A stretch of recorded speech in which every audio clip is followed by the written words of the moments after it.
एक छोटे से गांव में एक छोटा सा घर था जिसकी एक अनजान खिड़की थी। गांव के लोग इस खिड़की के बारे में कभी बात नहीं करते थे। हर रात जब सभी सोने चले जाते, वहां से अजीब सी आवाज आती थी।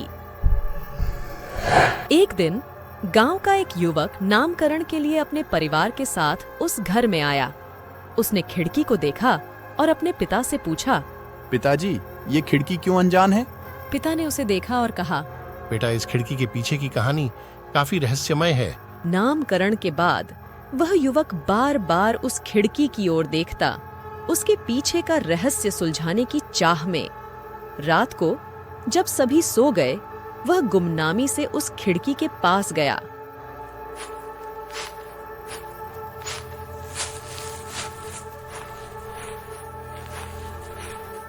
वहां एक अनोखी रोशनी थी जो खिड़की की अंदर से आ रही थी।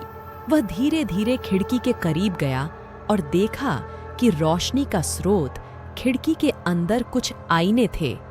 जब वह आईनों में अपना चेहरा देखने की कोशिश करता तो एक आवाज सुनाई दी, यहाँ मत आना।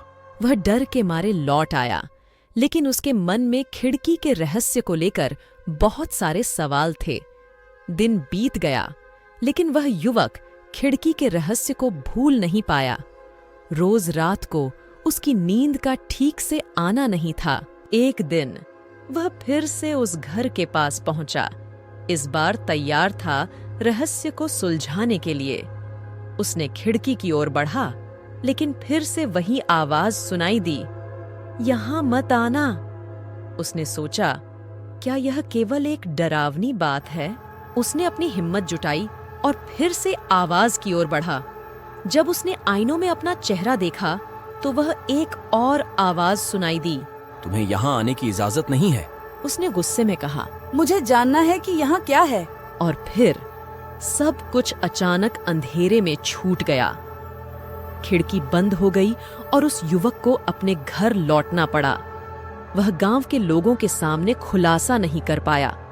उनको खिड़की के बारे में पूछने पर वह कुछ कहते ही नहीं थे। लोग उसे अजीब समझते, लेकिन कोई भी सच्चाई नहीं जान पाता। उस युवक ने उस घर के बारे में और जानने का निश्चय किया।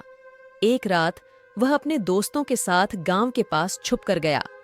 वहां से वहने से पहले वहने का काम करने के लिए उसने दोस्तों से कहा कि वह उस घर में जाकर देखना चाहता है। धीरे धीरे वह खिड़की के पास पहुंचा और फिर वही आवाज सुनाई दी, यहाँ मत आना। उसने अपने दोस्तों से कहा, आवाज सिर्फ मुझे ही सुनाई दी, ये आवाज क्या है? फिर से सिर्फ मुझे ही सुनाई दी। उसने फिर से आवाज की ओर बढ़ा और फिर से वहां से सब कुछ अंधेरे में छूट गया। लेकिन इस बार वह खिड़की के बाहर खड़ा हुआ और अपने दोस्तों के साथ वहां से दूर चला गया। पाए गांव के लोग उसे अब भी अजीब समझते थे, लेकिन कोई भी सच्चाई नहीं जान पाता। उस युवक को खिड़की का रहस्य समझ नहीं आया, लेकिन उसके मन में एक अजीब सा डर बना रहता। क्या वास्तव में उस खिड़की के पीछे कुछ अनजान था? क्या उसे रहस्य को सुलझाने का दिल नहीं करता था? या क्या वह बस एक आवाज के डर से जीवित था? यह सभी सवाल उसके मन में घूमते रहते थे। जब तक कोई उत्तर नहीं मिलता, तब तक वह युवक खिड़की के रहस्य को भूल नहीं पाया।